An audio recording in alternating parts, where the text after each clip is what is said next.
It was the kind of morning that belonged to memory more than weather. Gray, quiet, and cold enough to make sound travel slow. On February 3rd, 2019, a convoy of unmarked police vehicles rolled into the small coastal town of Brookhaven, Maine, their headlights cutting pale ribbons through the fog. They stopped in front of a modest saltbox house on Pine Hollow Road, where 78-year-old Harold Benton was just beginning his morning routine.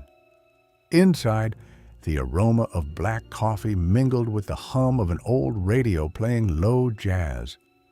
Benton had lived there nearly 50 years.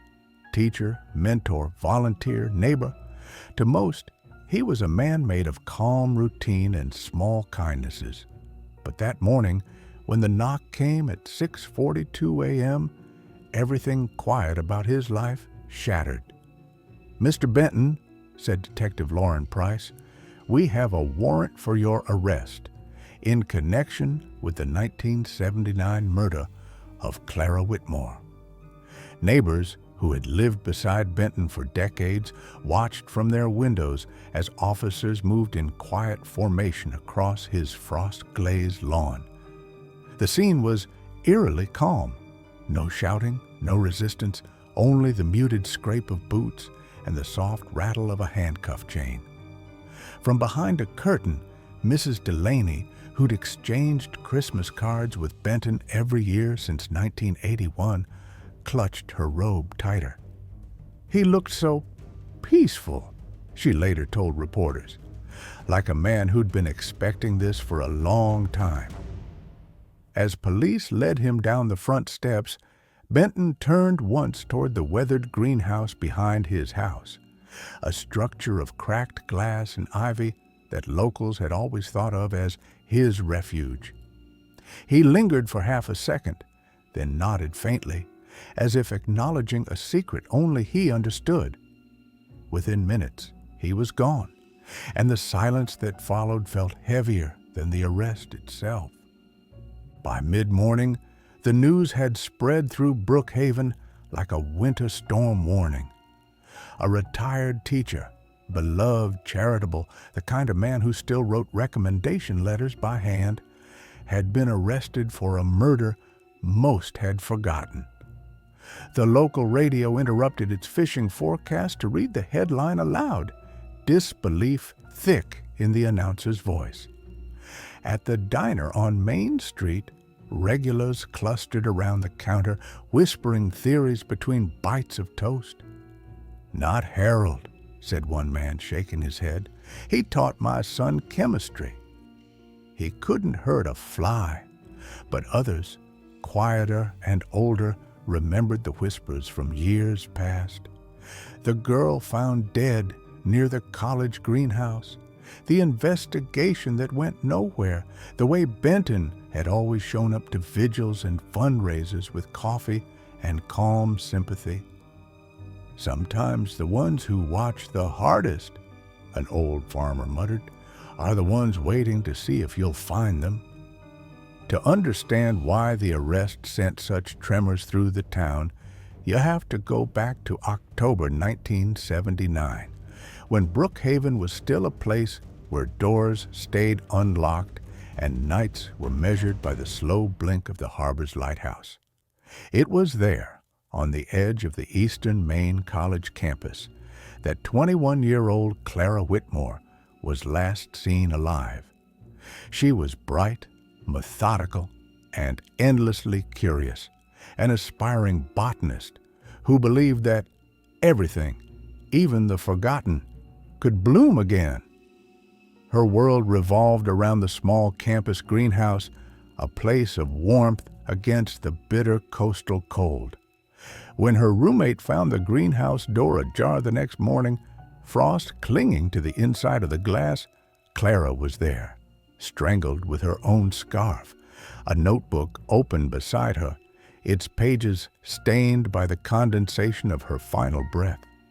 There were no witnesses, no suspects, and as winter crept in, no answers.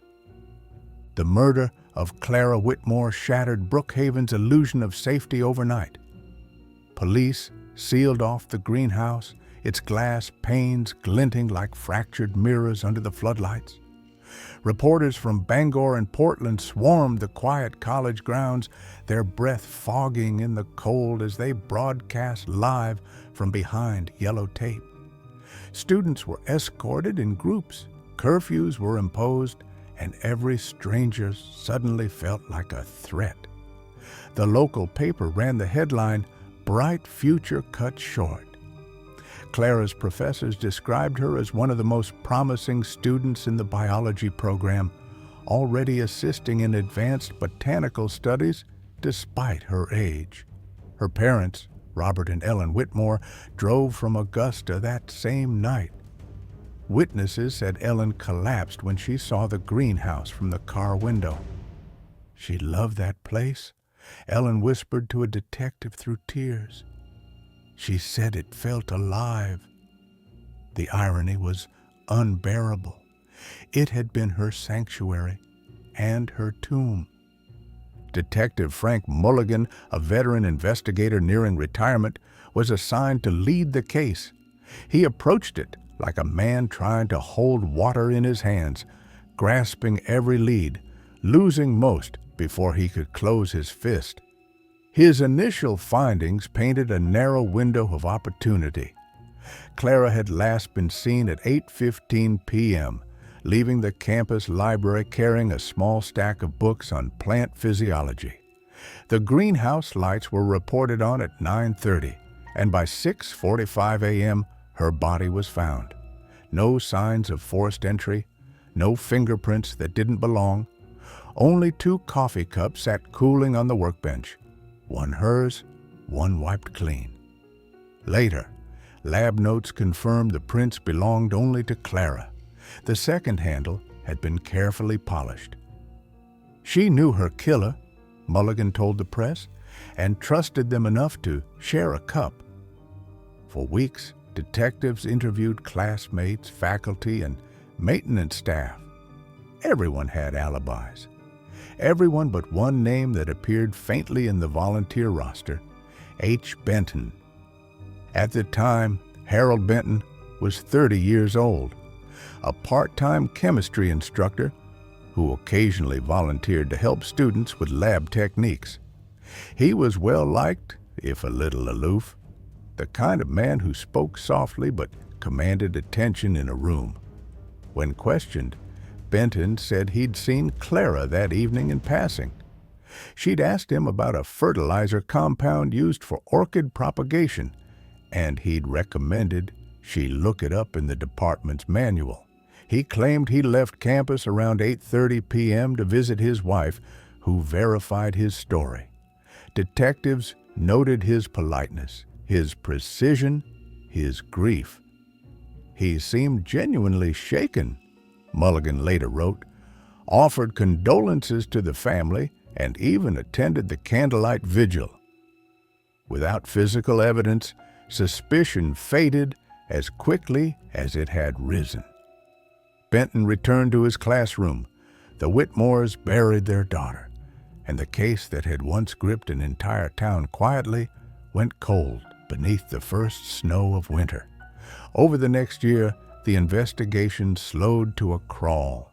Leads thinned, public outrage dulled, and time began to do what it always does: erase sharp edges.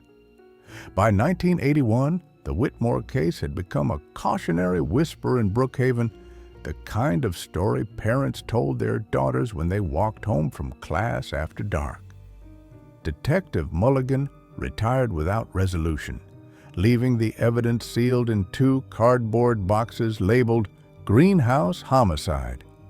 Inside were Clara's notebooks, the scarf used to strangle her, photographs of the crime scene, and a small envelope marked simply Trace Nails. Decades passed. The boxes were moved 3 times, once during a station renovation, once after a flood, and finally to a county storage room where they sat under a film of dust. The world changed around them, New technology, new detectives, new methods, but the paper inside those boxes remained still, waiting for someone to listen again. By the time Detective Lauren Price joined the Brookhaven Police Department in 2015, the Whitmore case was little more than an old rumor that surfaced every few years when anniversaries rolled around. She first encountered the file by accident while archiving cold cases for digital conversion. Among the stacks of unsolved crimes, one label caught her eye: Eastern Maine College, October 13, 1979. Inside, the photographs were yellowed, and the typewritten reports were brittle at the edges. She recognized the name instantly. Her mother had studied at that same college 2 years after the murder and still remembered the fear it caused. "We locked our dorms for the first time that week," her mother once said. Lauren read every page, every note, every dead end. She wasn't supposed to get attached, but something in Clara's eyes, the quiet ambition frozen in those photos, refused to let her go. "You waited long enough," she whispered. "Let's bring you home." For months, Price worked quietly, piecing together what 4 decades had scattered. She scanned and recatalogued every document, cross-referencing the original investigation with modern databases. The evidence log was thin but meticulous. Clara's scarf, the soil scrapings from beneath the workbench, and the envelope marked "Trace," nails. That last item caught her attention. According to the old lab report, technicians had found microscopic traces of skin tissue under Clara's fingernails, but in 1979, DNA testing hadn't existed. The report concluded blandly, "Insufficient for identification." Price stared at that line for a long time. With modern amplification methods, even degraded samples could now speak. She contacted the Maine State Forensic Laboratory requesting an evidence review. When the clerk confirmed the sample still existed, sealed, intact, and refrigerated since the early 90s, Price felt the first flicker of something the file hadn't seen in years: possibility. It took nearly 6 months for the review board to approve funding for the test. Cold cases were expensive, and Brookhaven wasn't exactly flush with resources, but Price was relentless. She presented the Whitmore file at every meeting, quoting advancements in forensic genealogy and citing the closure of similar decades-old cases nationwide. "If there's even a fraction of DNA left," she argued, "we owe her the chance to be heard." In late 2018, the green light came through. The old evidence box was couriered under strict chain of custody to a private lab in Virginia known for pioneering degraded DNA recovery. When the results arrived, they came with a note from the lab director: "Sample integrity compromised, but viable." From that single sliver of tissue, the lab generated a partial profile, fragmented but enough to search genealogical databases, and on January 12, 2019, the match blinked to life on her screen. Genetic relatives consistent with third to fourth cousin range, likelihood above 99% that the sample belonged to the Benton family line. The match led to 3 distant relatives, all living hundreds of miles apart in Massachusetts, Vermont, and New Hampshire. It wasn't a suspect yet, just a thread. But through that thread, the genealogists began building backward, tracing family trees through census records, obituaries, and marriage certificates.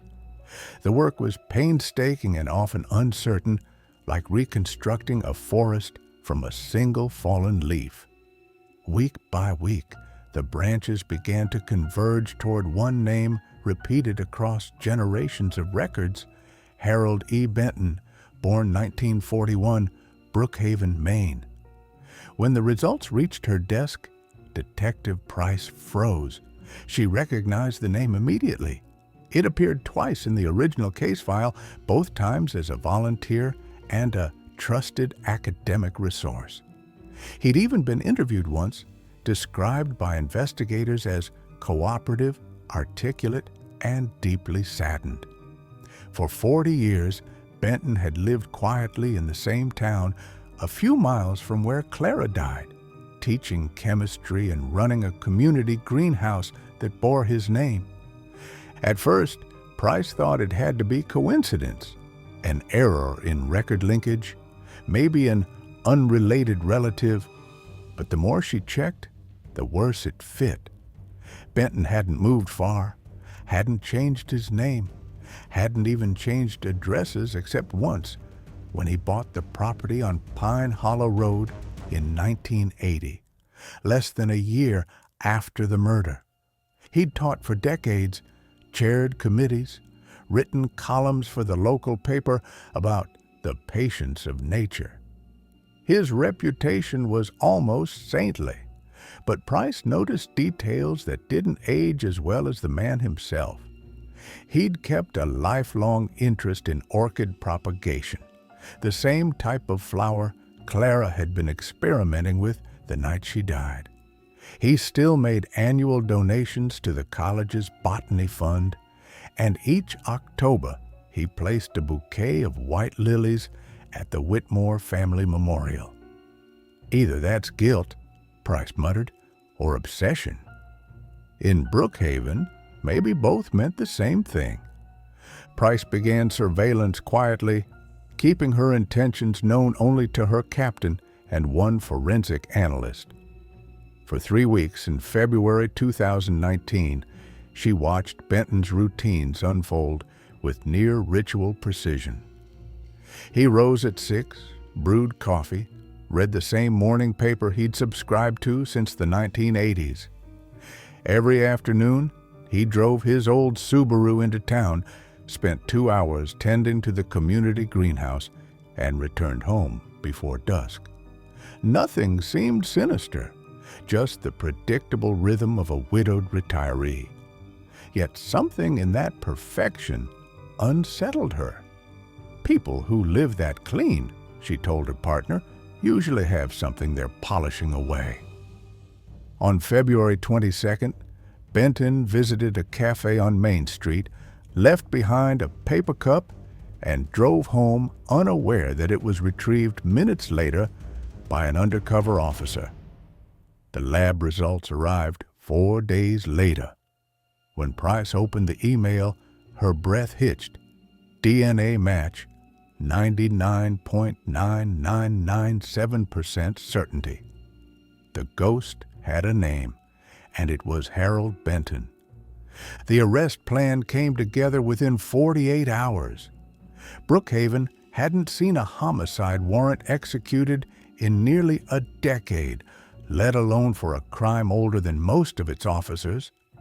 Price led the briefing herself, standing before a faded map of Pine Hollow Road dotted with pushpins.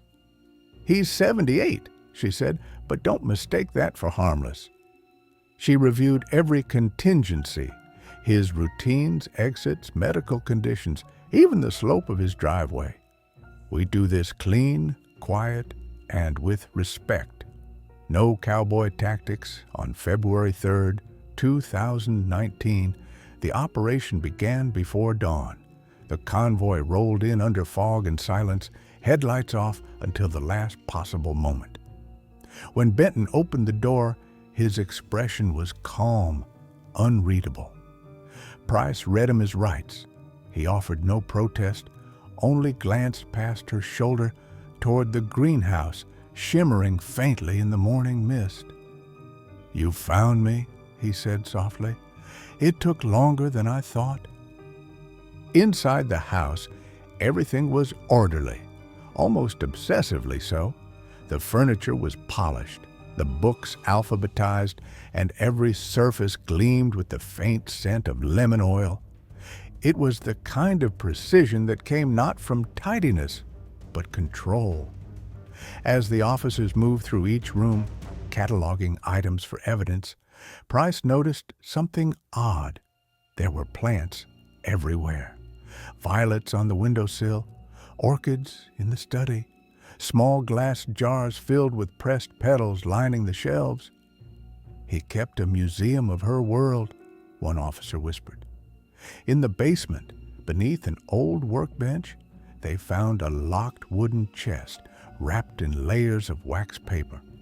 Inside lay a collection of newspaper clippings meticulously arranged by date, each one covering Clara's murder, her memorial, and the subsequent anniversaries. On the bottom rested a single Polaroid, Clara standing in the greenhouse, smiling faintly toward the camera. Written on the back in neat cursive, "The night she bloomed." The discovery of that Polaroid turned Benton's quiet home into a crime scene frozen in time. Forensic teams spent 3 days combing through every room, photographing each plant, each clipping, each handwritten note. Beneath his bed, they found 3 leather-bound journals spanning 4 decades, filled with botanical sketches and entries that oscillated between scientific observation and confession. One page read, "She trusted me with her growth. I failed her only once." Another, years later, "Every spring I wait for her to return. She never does." There were references to waterings, prunings, and preservations, words that at first seemed like horticultural notes, but soon read like ritual. DNA from several pressed flowers matched traces of Clara's blood, microscopic but conclusive.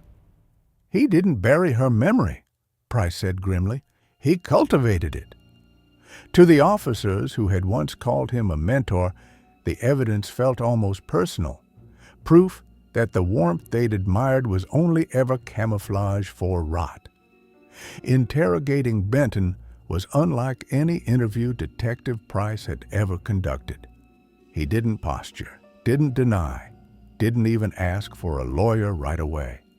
Instead, he sat straight backed at the table, hands folded, eyes fixed on the mirrored glass as though he were studying his own reflection. When Price slid a photograph of Clara across to him, the same Polaroid found in his chest, his expression softened, almost tender. "She wanted to understand life," he said quietly, "but life doesn't forgive misunderstanding." Price let the silence stretch before asking, "Did you kill her, Harold?" He tilted his head slightly, considering. "I ended her heartbeat," he murmured, "but I never stopped keeping her alive."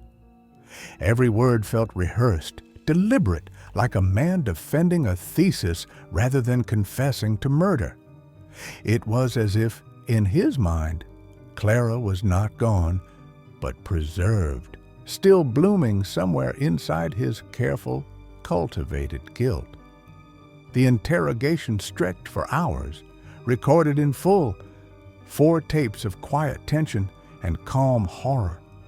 Benton never raised his voice, never displayed remorse, only spoke in metaphors that blurred the line between confession and delusion. "I didn't mean to hurt her," he explained, "but when she said she was leaving, going home for winter break, ending our lessons, it felt like pulling roots from the soil before they were ready. I wanted her to stay. I wanted stillness." His words chilled the room. When Price pressed him on the scarf, on the second coffee cup, he nodded once. "I shared tea with her that night," he said. "She was kind to the end." Then softly, almost to himself, "The frost came early that year." It was the closest he would ever come to admitting murder. Outside the observation window, even the most hardened detectives found themselves silent, haunted by how gently he described the act of ending a life. Following the confession, Benton was charged with murder under Maine law, along with multiple counts of evidence tampering and obstruction of justice. The courtroom filled before dawn on the day of his arraignment, reporters, former students, and residents who'd once trusted him with their children. When he entered, escorted by deputies, a wave of whispers swept through the crowd. To the public, he looked less like a killer and more like a weary scholar, frail, soft-spoken, wearing the same tweed coat he'd lectured in for years. He glanced briefly toward the gallery where members of the Whitmore family sat. Ellen Whitmore, now in her late 80s, leaned on a cane, her face pale but resolute. When the judge asked Benton for his plea, he didn't hesitate. "Guilty," he said, voice clear, unbroken. The courtroom froze. His lawyer looked blindsided. "It's time," Benton added softly, "for everything to return to the soil." Price, watching from the back, realized the confession hadn't freed him. It had completed him. The sentencing hearing took place 6 weeks later, on April 15, 2019, beneath a cold drizzle that felt fitting for the day Brookhaven finally faced its ghosts. Benton's attorney requested leniency due to age and health, but the prosecution refused, reminding the court that Clara Whitmore had never lived long enough to age, to ache, or to heal. The Whitmore family delivered their victim impact statements in voices steadied by decades of waiting. "You taught the science of life," said Clara's nephew, reading from a folded page, "but you forgot its value." When it was Benton's turn to speak, he rose with effort, leaning on the table for balance. "I tended what I destroyed," he said. "It was my penance." The judge stared at him for a long moment before responding, "Your penance is not yours to choose." With that, she sentenced him to life imprisonment. Maine, after all, offers no parole for murder. A hush swept through the courtroom, the sound of 40 years of silence finally breaking. In the days that followed, Brookhaven became a study in contradiction. The same people who once praised Benton now spoke his name like a curse, while others, especially his former students, wrestled with guilt for not seeing what lay beneath his calm exterior. The college released an official statement expressing sorrow and shock, then quietly began removing plaques, scholarships, and lecture hall dedications bearing his name. Reporters camped outside the Whitmore home for days, hoping for a quote, but the family refused. "We've waited 40 years?" Clara's sister finally said through a cracked door. "Now we just want silence." At the community greenhouse, volunteers tore down Benton's signboard. When they pried it from the wall, they found something taped behind it. A yellowed photograph of Clara's memorial service. The ink faded, except for one handwritten note along the bottom. "Bloom eternal." It was the only personal message he'd ever left behind. Detective Price stayed late at the precinct the night Benton was transferred to the state penitentiary. The evidence boxes were stacked neatly beside her desk, their labels reprinted, their chain of custody logs complete. She opened one, the smallest, and stared at the envelope marked "Trace, Nails." That sliver of tissue, forgotten for decades, had carried a voice through time, a message sealed inside the silence. She thought about how many detectives had handled it, how many had missed its potential. "It waited," she whispered.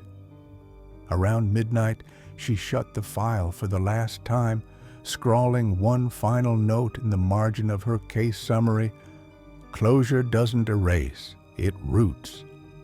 Before leaving, she looked once toward the evidence room door, now dark and still, and felt the peculiar ache of victory that comes too late. Clara was finally home, but the cost of finding her was written in everyone who'd carried the weight until now. The prison doctor said Benton adjusted to confinement with unnerving ease. He spent his mornings tending the small greenhouse maintained by inmates for therapy, his hands once again deep in soil. Guards reported that he spoke rarely but always politely, offering quiet advice about watering schedules or pH balance. It was like the outside world never left him, one officer said. He treated the prison like just another garden.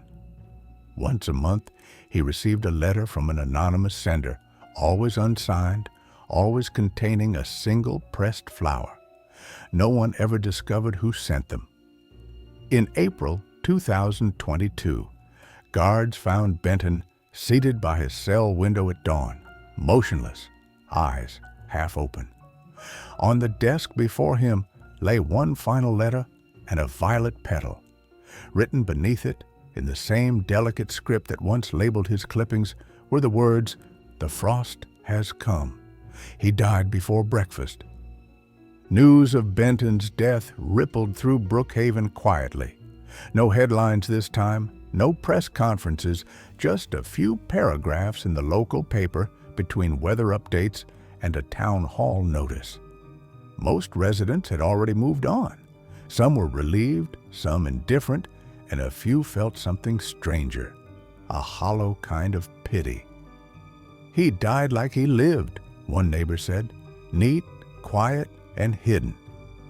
The Whitmore family declined to comment publicly, but a single bouquet of white lilies appeared on Clara's grave the following morning. No note, no ribbon, just flowers placed with care. Detective Price, now a captain, read the obituary in her office and folded the paper carefully.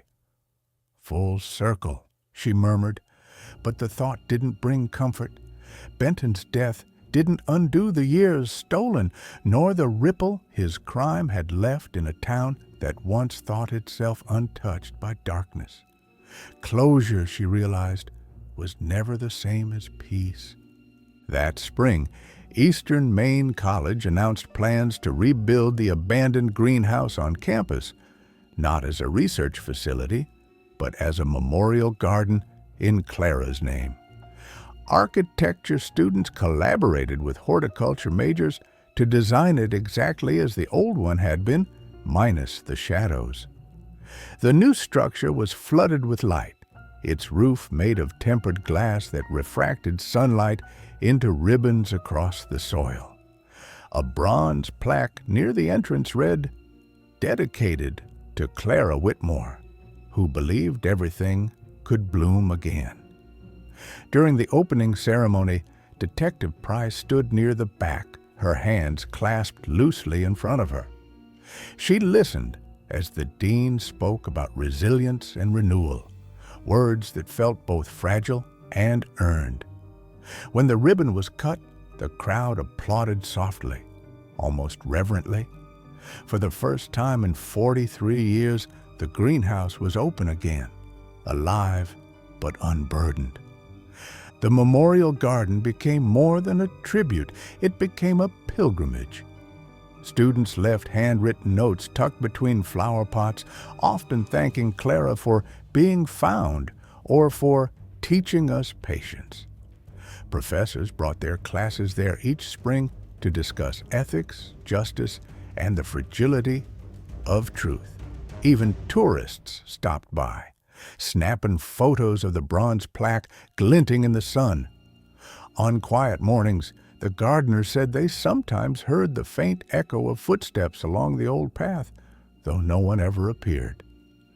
"It's just the pipes," they'd laugh, but they watered slower after that. Detective Price visited only once a year, always on October 13th, the date of Clara's death. She'd bring a single violet, the same kind found in Benton's basement, and place it beside the orchids near the back wall. "You won," she'd whisper before leaving, though deep down she knew that victories like this never truly belonged to anyone. In 2025, 6 years after the case had closed, a documentary crew from Boston arrived to film a segment on cold cases solved through genetic genealogy. They interviewed former officers, forensic specialists, and a visibly older Detective Price, now semi-retired. She sat in the garden for the interview, the late afternoon light washing her face in gold. When asked what she remembered most, she didn't mention the arrest or the trial or even the confession. "It was the sound," she said softly. "The way his door opened that morning, quiet, like it already knew what was coming." The interviewer asked if she believed Benton felt remorse. Price thought for a moment before replying, "No, not remorse, reverence. He loved what he destroyed, and that's the worst kind of cruelty." The clip would later go viral, not for its drama, but for her final words. "Justice doesn't chase time. It outlasts it." The documentary reignited public fascination with the Whitmore case, drawing a new generation of amateur sleuths and students eager to analyze every scrap of evidence now digitized in the state archives. Forums debated Benton's psychology, his obsession with Clara, even whether his decades of community service had been guilt or control. But beneath the noise, something more meaningful happened. Other families of cold case victims began reaching out to the Brookhaven Police Department. "If you could find Clara," one letter read, "maybe you can find my sister too." The department formed a dedicated cold case unit that year, using the Whitmore investigation as its model. On the wall of their office hung a single framed photograph, not of Benton or the crime scene, but of the greenhouse in full bloom. Beneath it, etched into a brass plate, were the words Benton once wrote but never lived by: "Growth demands light." By 2028, Brookhaven had changed almost beyond recognition. The fishing docks had become waterfront cafes. The old police station turned into a historical museum where one small display case held the Whitmore file, its pages preserved under glass. Visitors read about the investigation, the science that made it possible, and the town that learned to face its reflection. In one corner of the exhibit, a digital screen looped audio excerpts from Detective Price's interviews, her voice calm and measured even years later. "What this case taught me," she said, "is that evil rarely hides in the shadows. It hides in routines, in familiarity, in kindness, done for the wrong reasons." Tourists often left the exhibit subdued, stepping back into the sunlight quieter than when they entered. Outside, near the museum steps, a young girl placed a wildflower at the base of the plaque. No one knew why, but everyone understood. When Detective Lauren Price finally retired in 2030, the department held a small ceremony in her honor. No speeches, no press, just colleagues, a few former students she'd mentored, and the quiet hum of respect that comes from work done the right way. Her captain presented her with a framed photograph of the Whitmore garden, taken at dawn when the first light hit the glass and turned it gold. On the back, the team had inscribed a line from Clara's recovered notebook: "Patience is how light learns to break through." Price smiled when she read it. "She's still teaching us," she said. That night, after the celebration, she drove alone to the garden one last time. The air smelled faintly of rain and soil. Standing beneath the archway, she whispered into the stillness, "You can rest now, Clara." For the first time, she believed it wasn't just a promise. It was true. After Price's retirement, she moved to a small cottage near Bar Harbor, trading case files for tide charts and long walks by the sea. Yet, Even in that quiet life, echoes of Brookhaven lingered. Former trainees called for advice, forensic students wrote letters, and sometimes strangers sent her pressed flowers with notes that simply read, "Thank you." She kept them all in a wooden box by her window, labeled "Still Growing." On evenings when fog rolled in from the Atlantic, she'd sit with tea and listen to the wind, convinced it carried whispers from every life she'd touched, Clara's most of all. She never spoke publicly again about the case, turning down documentaries and interviews. It belonged to the past now, she'd tell reporters politely, but every year, without fail, she mailed a small donation to the Whitmore Garden Fund, always signed the same way, "For what blooms after." By the time the 50th anniversary of Clara's death arrived in October 2029, Brookhaven had grown into a town that balanced its beauty with its memory. The college prepared a quiet remembrance ceremony, avoiding fanfare out of respect for the family. Autumn leaves carpeted the paths, turning the campus into a mosaic of amber and rust. Students who hadn't even been born when the case was solved gathered at the Whitmore Garden, holding candles that flickered in the coastal wind. The choir sang softly beneath the birch trees while Clara's great-niece read from her journal, "If I ever disappear, promise me someone will look for the light." In the back row, older townsfolk wiped tears discreetly. They had lived long enough to see the frost thaw, to see guilt uprooted, and to learn that remembrance could grow into something gentler than grief. Among the attendees that evening was Lauren Price, now gray-haired but sharp-eyed, walking with a cane she refused to call necessary. She stayed near the back of the crowd, listening as the choir's final note dissolved into the hush of rustling leaves. When the lanterns were released into the twilight sky, she tilted her head upward, following them until they vanished over the harbor. A student recognized her and offered a soft "thank you." Price only smiled. "Don't thank me," she said. "Thank the ones who kept her name alive when the world forgot." Before leaving, she knelt beside the plaque, tracing the inscription with a trembling hand. "You found your light," she whispered. As she stood, the wind swept through the garden, bending every flower toward her, as if the earth itself were bowing back. That night, long after the crowd dispersed and the candles burned out, Brookhaven lay under a thin veil of mist. The garden lights cast soft halos across the wet grass, and for a moment it seemed as though the greenhouse breathed again, alive in memory, not in mourning.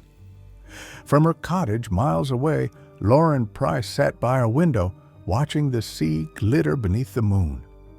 She closed her eyes and thought of Clara, the girl who loved things that grew, the woman she never became, and the legacy she left rooted in glass and soil. Justice, Price realized, had never been about punishment. It was about restoration.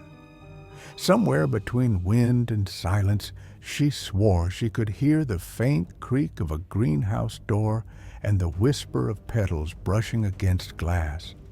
Not haunting, not sorrow, just life, still blooming where darkness once lived. Some stories end with a conviction. Others end with something quieter, the sound of a town remembering how to breathe again. The murder of Clara Whitmore began as a tragedy buried in frost, but what remained wasn't the violence. It was the light that refused to die. Every scar in Brookhaven became a seed, every unanswered question a reminder that time doesn't erase truth. It only buries it until someone dares to dig. In the end, justice wasn't found in a courtroom. It bloomed here, in the soil the silence, and the courage of those who refuse to forget.